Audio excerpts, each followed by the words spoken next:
friends, let's go ahead and get started. We'll go back into full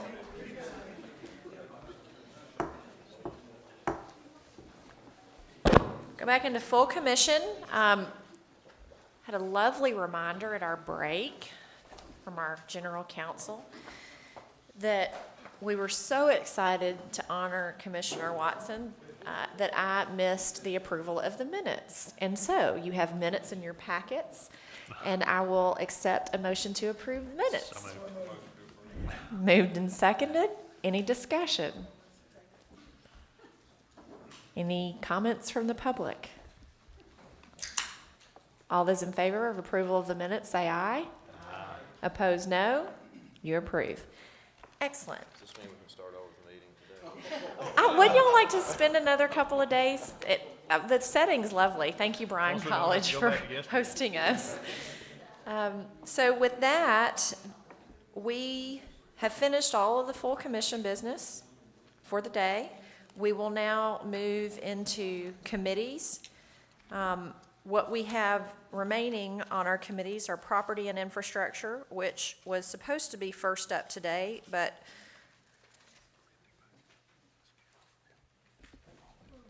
at a request from, pretty efficient because you're actually the chairman of both, so I feel like if I just recognize you, we're in good business. So we'll go to the budget committee and then property and infrastructure, and beyond that, we'll begin to close the day. That, Chairman Holbert, you are recognized the budget committee. If it's not, if nobody on the budget committee opposes, I would like to roll this over to the July meeting. I've been told that there's no, that we don't have to take immediate action as far as discussing and implementing the digital marketing campaign. I will say that we are in full support of implementing a program, of this program. But I think the agency needs time to, as far as the Brant, to tell us what you think. You need 80%, 90%, do you need 100% of that money? But Director Carter, do you have a problem? Okay, does any member of the budget committee oppose that? No. Madam Chairman, that concludes the business of the budget committee. Oh, you can't get off that Other easy. than Ken Tarkington's financial Can't get report. off that easy. Before he walks that little out. old thing, the budget. I saw Yeah, that. thanks, and Ken. I I was saw looking at that. her and I went,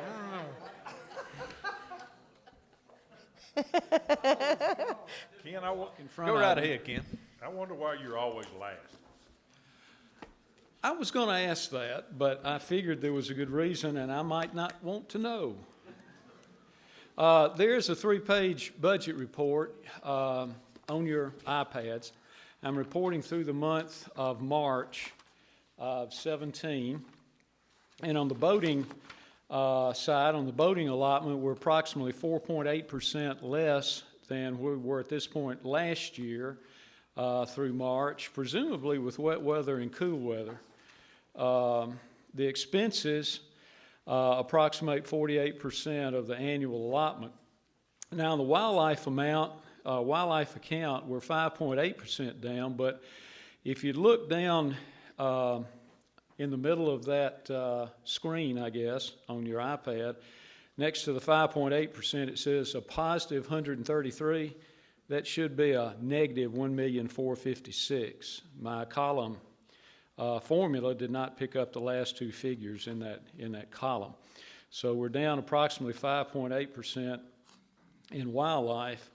The expense side, or the expenditure portion of the wildlife fund, we're at approximately 56% of the annual allotment. At the bottom of the page, the two endowments, the watchable has a balance of $6.2 million, and the lifetime has $47,993,000, and then we've identified the value of the annual sportsman license of those that are available to hunt and fish at the bottom. On the second page, the Wetlands Acquisition Fund, we have approximately $8.8 million balance. We've zeroed the maintenance out as we usually do, and we have a little less than $900,000 at $863,000 in lieu of tax that we should be paying by sometime next month. On the third page, last page, this is, even though the expenses and revenue and so forth was through March, this is through April, and it's the earnings from the investment that the treasurer has invested for us. And the net value change, if you look at the upper right in that little blue and green, I think it's colored on, has colors on yours, it says 0.55%. So we had approximately 0.5% net gain during the month of April.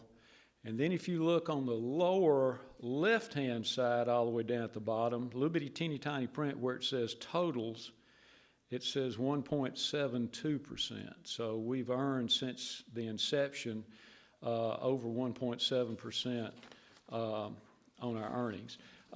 Just for comparison, last month the SPIF rate, that's the local rate that we have been receiving as interest on a monthly basis, was at 0.75%.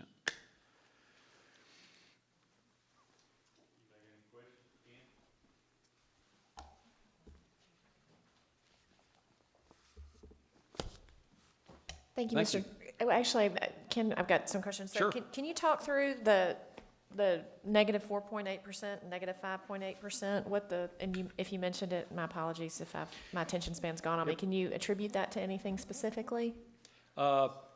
Basically weather, cool weather, wet weather. What we've seen in the past is, with the exception of probably 2008, the warmer weather gets, the more people buy licenses and boat registrations. In 2008, could have been 9, whenever we had that terribly, terribly hot weather, then they fell off when it, when it gets up to around 100 degrees. Well, I will tell you this, Alicia in her collections, one week in April, and I believe it was the second week in April, had the ACH sweep, that's where we go and sweep the agents, had 3.9 million. That's the highest week we've ever had. But that was in April, it's not in this period of time. So no, I can't attribute it to any one thing, but I would say weather, cool and wet. Any other questions? Yeah, really quick question. I think I know the answer to this, so I probably ought to hush. But right now, we're in May, and you've got 2 more months in the current fiscal year, and you've only burned through 56%. Is that because of carry forwards that or capital projects that haven't been spent out of the budget? It's a combination of things. That's a large portion. We've had several expansions during the year for which have not been fully executed. But we usually spend about 75% of the annual allotment by the end of the year. So to answer your question, yeah, capital projects, carry forwards, that sort of thing.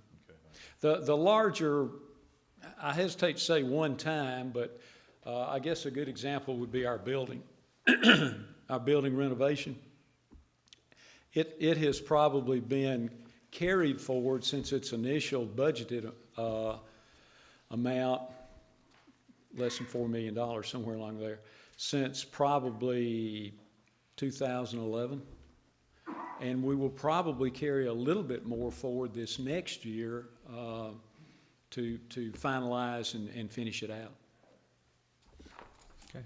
Any other questions? I got Commissioner one, Baker? I got one question. I'd like, and this might be a Michael May question, going back to revenues on licenses.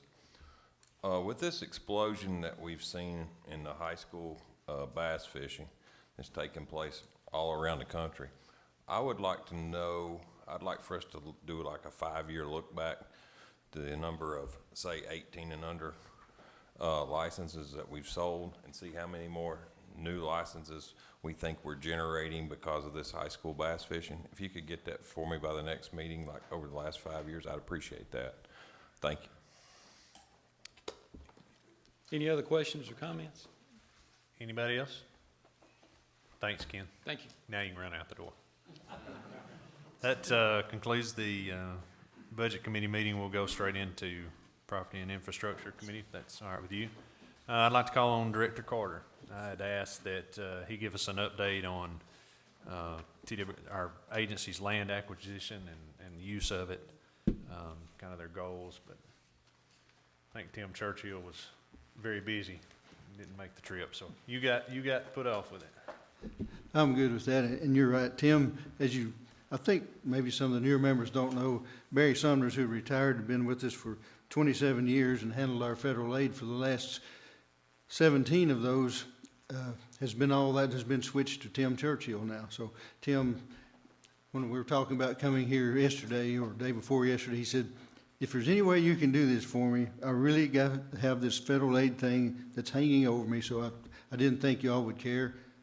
Tim is obviously the person who's over our real estate division and has lots of those things that you might want to know about, but Tim and I work very closely together because every time we go forward on trying to put something together in the way of a land acquisition or what we're going to use it for or how we're going to buy it, we spend a lot of time on doing that. So anyway, what I'd like to do, and I hope that I'm in the ballpark of what you want to know, but I'd like to tell you a little bit about what kind of land we buy, how we buy it, what our philosophy is behind it, how we fund it, and then a little bit about how we've gone forward trying to figure out where we are going forward. So I'll just tell you, we start off with our philosophy, and basically that is, if we have a piece of land come available, and I'll keep in mind that all the land that we buy is from willing sellers, and it's all at appraised value. That's the two things that we always have to adhere to.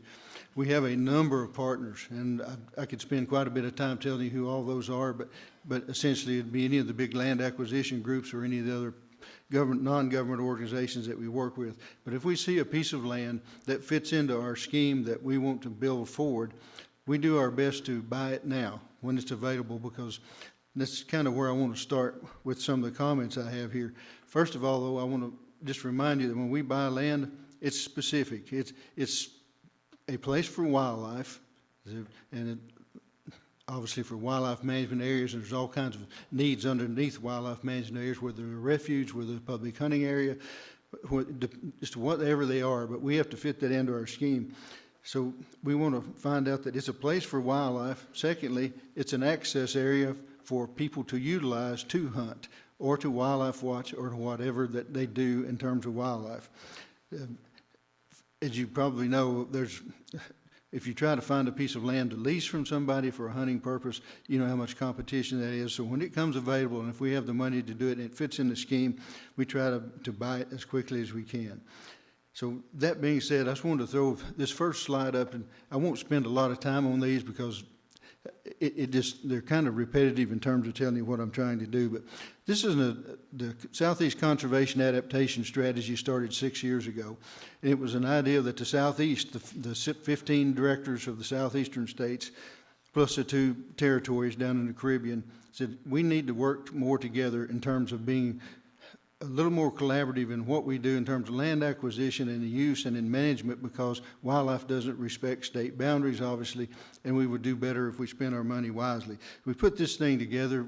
We rolled it out last year. I'm the coordinator and contact for the 15 southeastern states, and then the lady who's over the Fish and Wildlife Services for the federal agencies. So not to go into a lot of that, but just wanted to tell you that there's a lot of information in it. So what we're trying to look at in terms of how we plan forward. This is the Southeast, and obviously, and looking at from 1940 on the left to what we project in 2030. 2030 is just around the corner, to give you an idea on urban growth. And as you well know, we're losing land. Actually, in the next 34 years, we're looking at a loss at the same size of the state of South Carolina in total. So looking at that, we know we've got a lot to do. So we took that as a whole and looked at the latest information we have, which tells us the Southeast is home to 77 million people, and it has grown 40% faster than any other region in the United States, and a lot of that over the last 60 years, obviously. If that current trend continues, according to the science centers that we utilize in both North Carolina and in Texas, that do the projections and the modelings based on a variety of different things, by the year 2060, the population will probably double, and there will be they call it megapolis, that will stretch from Raleigh to Atlanta in one continuous group. So land loss is one of the huge things that we look at. But we also took those things and looked at, if we were going to go forward, what would we need to know? Well, one thing, how big is that growth projection throughout the Southeast? Not only from 2030, but we're looking at 50 to 60 years from now. What else impacts where we try to buy land? We looked at, these are the potential, according to the science centers again, this is where solar power is supposed to be most prevalent in the Southeast over those next few years. Then we looked at wind and what kind of, when I say these things, these are areas that people are projected to buy to institute either wind energy or solar energy going forward. Then we looked at shale and coal. Let me go back this one. This is the shale and coal deposits. We know where the exploration has been for the last many years, but this is where it still lies. Through the mapping that we have and through the stuff from the USGS, we know that these are where the shale and oil deposits lie, and you can see how much of that goes into Tennessee. And if gas and oil get to be even more critical, then this is where we would expect that those companies would try to do most of the exploration and or land acquisition. That's what it looked like from 1900 to now, and we go back, this is where it is, this is how much they've done already. So then we go forward to have water stress. If in the governor's budget that just came out, there was a push that did not become implemented, but to try to protect as many water sources in the state of Tennessee as possible. These are some of the land stresses, and again, I'm not going to spend a lot of time on that, but we're in a perfect part of the state to know that. Every time Atlanta gets low on water, they want to take water from Nickajack and build the pipes and all those kind of things that take us from Chattanooga essentially to Atlanta. So water is something that the Southeast has never really had to really deal with, but we do now. So let's look at that, bring out of the Southeast, since that's a big thing, and look at just Tennessee. The top one is only 3 years away, and that's the latest projection on urbanization in Tennessee. Look at 2060, 40 years from now, and see how much the sprawl has gone out just from that particular part. We overlaid from that what we called our conservation adaptation blueprint, which tells us these are the most critical areas overlaid with those areas that we know where the urban sprawl is going to be. Then we looked at Tennessee Heritage Conservation Trust Fund priority lands. That is a state group or organization that was set up by Governor Bredesen, and is money that comes through the state of Tennessee into that group, which we have a seat on, along with several other agencies, to try to decide the most essential pieces of land acquisition we could buy or acquire either through easements or fee simple, to make sure that we have the preservation that we needed. The bottom one shows you a state wildlife action plan. Every state has to implement a state wildlife action plan and renew it every 10 years. It took us about 2.5 years to redo ours, and it just came out, was approved in January of this year. So our new state wildlife action plan going forward tells us these are the areas that you see highlighted that are the greatest conservation need species. Those that are not necessarily listed yet, but would probably become listed if some work's not done. I mentioned the Tennessee Heritage Conservation Trust Fund for 2 reasons. This is show you the book.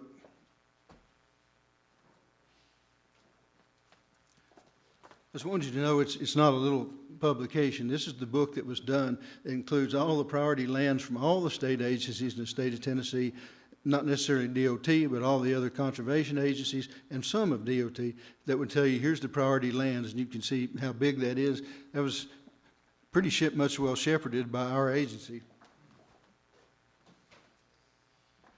That was done in 2006. We began the new one, which will be done in late summer. And we'll have the newest priority. We don't publish those, but it is available for the state agencies to know, because 2 things happen when we tell people we're going to buy land. Either the price goes out of sight, or they think that it's about to be condemned, and we do not condemn land. But anyway, I want to show you how all this information now is actually used for us. This is a section of West Tennessee. When the North American Waterfowl Plan came out and said, here's what we need to do to make sure that we have resting areas and hunting areas for waterfowl as they migrate north and south along the Mississippi Flyway, where do we need to have land? And we began that several years ago. And you can see the green areas. The green areas are those that we own. And you can see the spacing in between all of those. And if you look at the little red areas in there, That's under our state wildlife action plan of the terrestrial species that need high attention. So we utilize those to see where's our most important piece of land to buy. On the eastern side of the state, we're doing very much similar things with the North Cumberlands, which actually goes about the length of the state when you look at the Cumberland Mountains. But working with Kentucky with Boone National Forest and a couple of other already public land areas up there, there's Tackett Creek, as you can see on this map here, is the area that we now lease for 43,000 acres of. That's where a lot of the elk habitat is being developed and where we're moving forward. So not to, again, dwell a long time on this, but you can see we don't just buy land when it's available. We buy land that's strategic, and we try to do it for either those things like in West Tennessee or to develop corridors. And wildlife corridors are those so that you have a continuous group of habitat accessible lands that those wildlife can either, and I use migrate here not in the necessary the sense of like migrating many, many miles, but at least moving back and forth to accommodate things like mass failures or other stressors that might come up at any one time. So I've said all that to tell you that this is where we are in the state of Tennessee. We're one of the largest land managers there. We actually own 507,000 acres. We manage 1.6 million. The ones that we manage that we don't own are everything from state forest, state parks, Corps of Engineers land, TVA land, U.S. Forest Service, those folks that we work with and we do the management, but we don't necessarily own it. The bottom breakdown gives you an idea of how those are falling out in terms of refuges, state fishing areas, wildlife management areas, so forth. And we don't just buy land just for wildlife. There's also access for streams to make sure that we have access to streams for people to fish. Then there's also the access for boating. And those are two different funding sources, but we utilize those to, as well as purchase land for those instances as well. The funding for all of that comes from about 6 different things, and I'll just be glad to answer questions, but essentially the Wetlands Fund, which we've used to fund most of the land acquisition for the last several years, is probably our number one. The second one is our Pittman-Robertson, which comes back to the U.S. Fish and Wildlife Service based on excise taxes that hunters and fishermen pay. Wallet-Bro is essentially the same thing on the fishing and boating side. The Forest Legacy Funds are actually gifts that come to us through a process through U.S. Forest Service. The Heritage Concentration Trust Fund is the state fund that I mentioned a while ago. And then North American Wildlife Conservation Act, or NACA, is ones that we apply for, and we've gotten, I think, 3 $1 million grants just in the last 4 years to help in buying wetlands or to replenish what we've had there before. Talk just for a second about what we do when we get the land.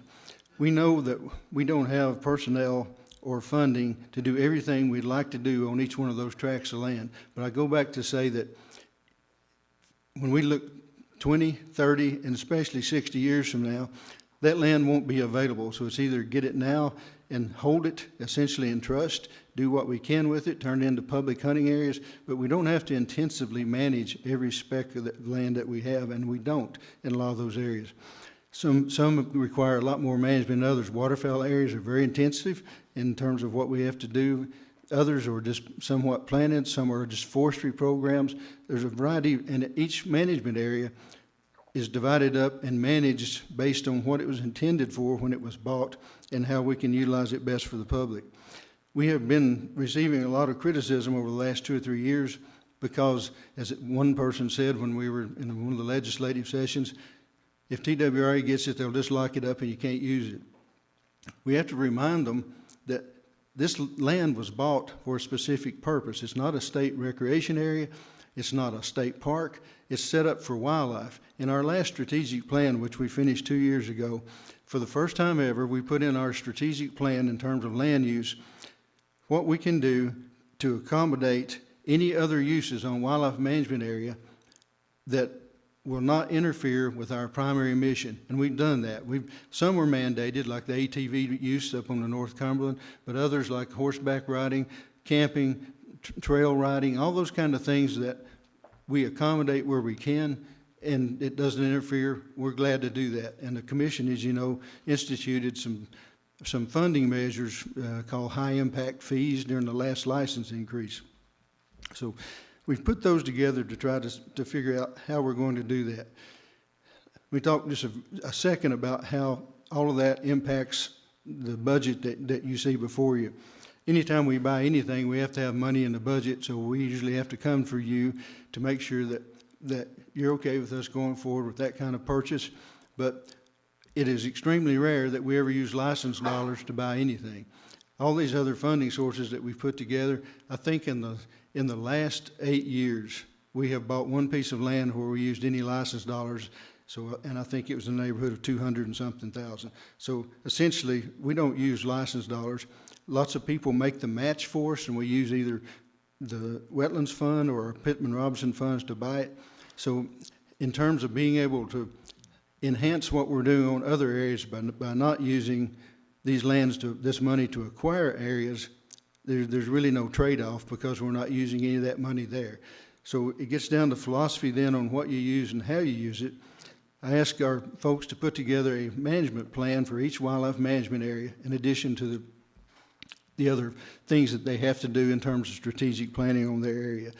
Some of them we ask to look at, hey, this may have been created years ago as primarily a big game area. Big game has, deer and turkey have certainly enhanced the populations even outside the wildlife management areas to the point that hunting is just as good on the outside of many of the areas as it is inside, but it gives an access or a place to go for those people who don't have private land that they can access. So we said, look at that, and is it time to move from a big game area to a small game area, which is becoming more and more hard to find a suitable place to small game hunt. So I guess I can go into any detail that you'd like me to, but essentially we want to open it up as much as we can. Each management area may different a little on how that's utilized, but there's some basic philosophy on all of them. But many of them are open with statewide seasons. Some of them used to be open for statewide seasons, have now gone back to quota hunts because we can't attract enough people to those areas having them open with statewide seasons. We have a quota hunt outside the regular season, and that brings people into those areas. So I guess long story short, just to say that we don't spend license dollars on land acquisition except on rare occasions. We feel like if we don't have land for people to hunt and for wildlife to exist on 40 or 50 years from now, it'd be similar to looking at a United States that has no national parks or no national forests. We just kind of get it now or we don't use it. So I'm not sure if that's in the ballpark or what all you wanted me to talk about, but that's without drawing it out too much longer, and I can hear you all saying, how much longer is this going to take? So I'll just stop at that and see if I can answer any questions. Thank you, Director Carter. Any questions from commissioners? Oh, no, I just opened it up for the whole commission. That's all right.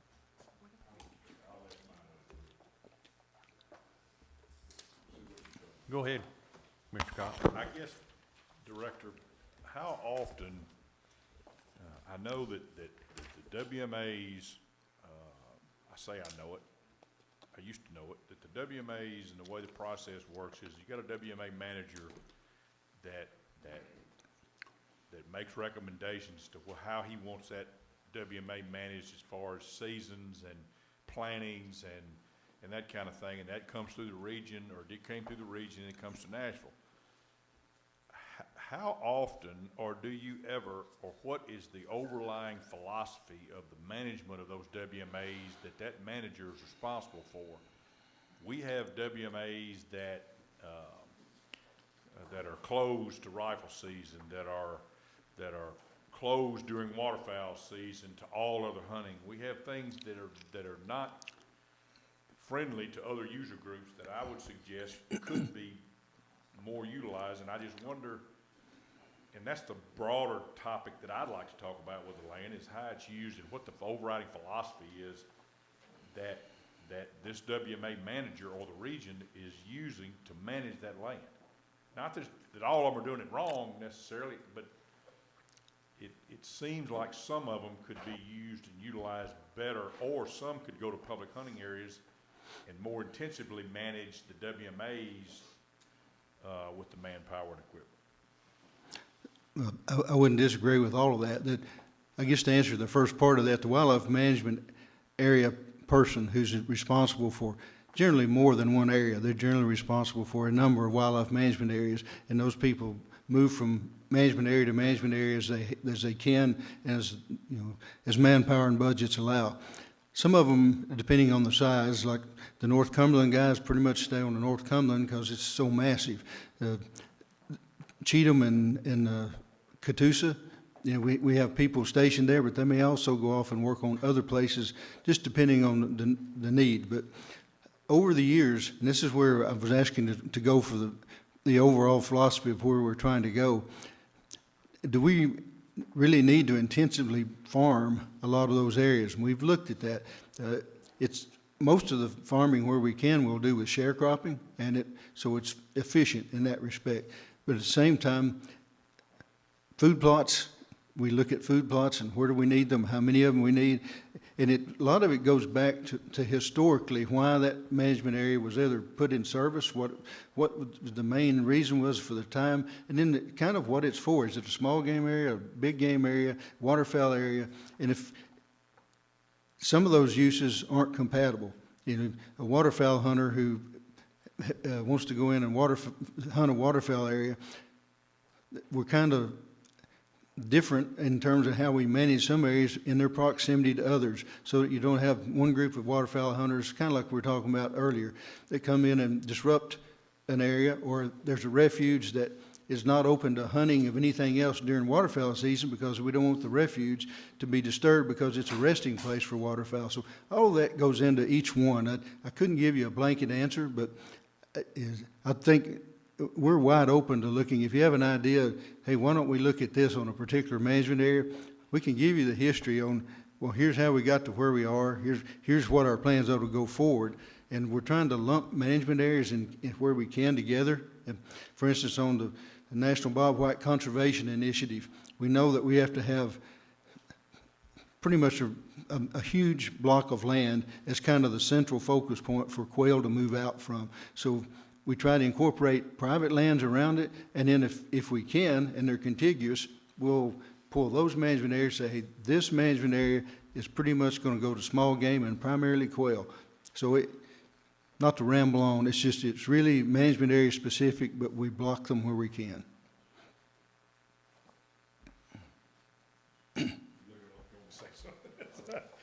Well, it's a lot broader, longer discussion than we can have here, obviously. You know, Director Myers told me one time, said for years and years and years, our philosophy is if we can put the animals on the ground, the hunters will come and they'll buy the licenses and everything's fine.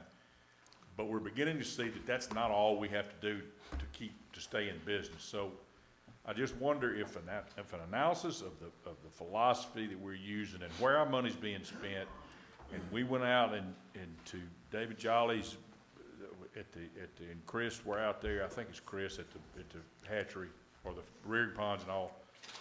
You know, the monies that they need, the monies that they need fixing levees, the monies that like what's that piece of machinery we talked about? The Mini X, but I'm talking about the grinder. Anyway, those kinds of investments might help our guys and maybe invest more money in fewer places and do a better job, and analyze the seasons that are open, and do that with the idea that we need to create access and opportunity.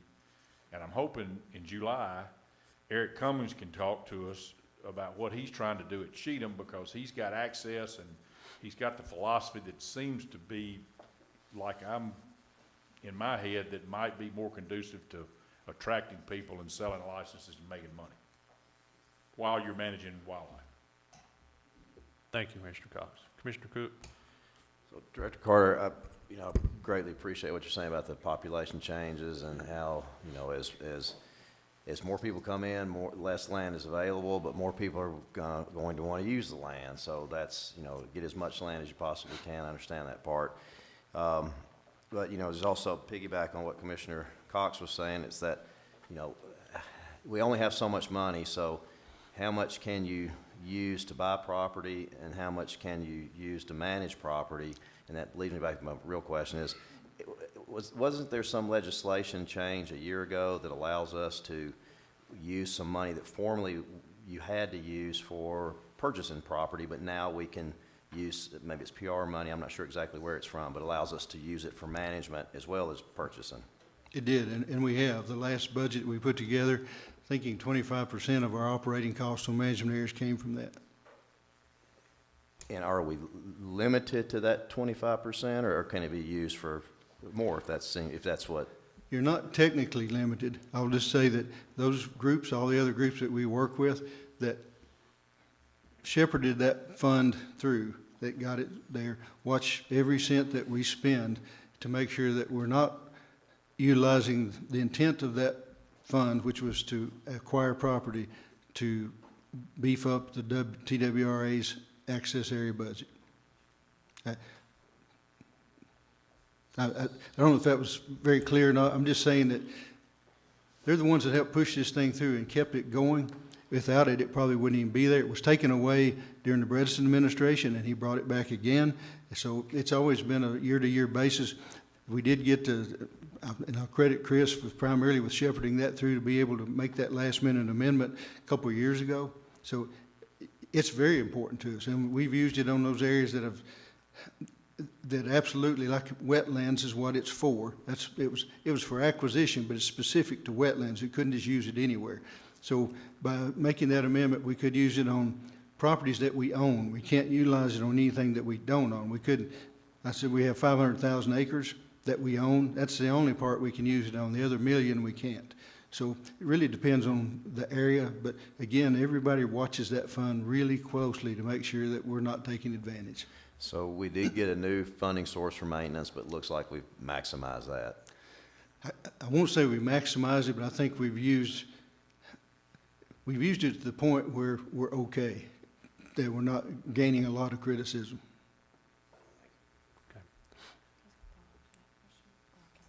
Why don't we spend it It is your until they turn, Matt. squeal, and then we'll back off a little bit? Do what? Let's spend it till they squeal, and then we'll kind of say, okay, we'll back off a little bit. They might. Well, they started murmuring pretty hard about a year ago. Madam Chairman? Thank you, Mr. Chairman. And along those lines, and Ed, you may have said this, what's the amount of money? It's only been, what now, a little over a year, or is it 2 years since we've had that flexibility? It was just last session, wasn't it? This last budget year was the Right. first time. So almost a whole budget cycle, but not quite. And how much have we utilized for maintenance? I couldn't give you the exact figure, but it amounted to about 25% of our WMA budgets. Out of- Ken? Sorry. Oh, that'd be great, thank you. Ken. No, and just as you're walking, because I'm kind of getting at, we've got, what, 8 million in the fund annually that's coming in? Some amount, if it's not available today, it might be helpful. The amount annually that's available, how we have taken, what's the amount we've taken, for what purpose, either generally or specifically, and I would say that I would probably have a more cautious approach than wait till there's a reaction. I'd love for us to have a vision about what makes sense for the needs of the agencies and work with our partners, but just want to get a clearer sense of what we've utilized thus far and what's really available on an annual basis.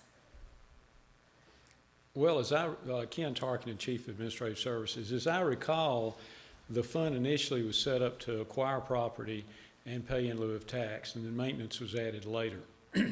Then this last year, maintenance on any properties other than wetlands, as the director said. We've gone from an average of about $300,000 a month, which would be 3.6 million or somewhere along in that neighborhood, to almost twice that since this law went into effect.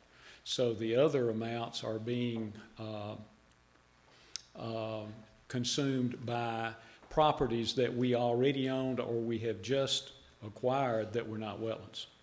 So let me make sure I understand what you're saying. So that essentially doubling That's of correct. support for the WMAs, 100% has that come from the additional resource, or have we reprioritized in the agency? What does that doubling, where's that Account resource to or coming amount from? to? What does it amount to, and where is it coming from? Is it coming from the fund, the other fund balances, or is it coming from anything It comes within the specifically agency? from the wetlands fund. Okay. It's spent in the wildlife fund, and then each month, the money is transferred to the wildlife from wetlands to reimburse it.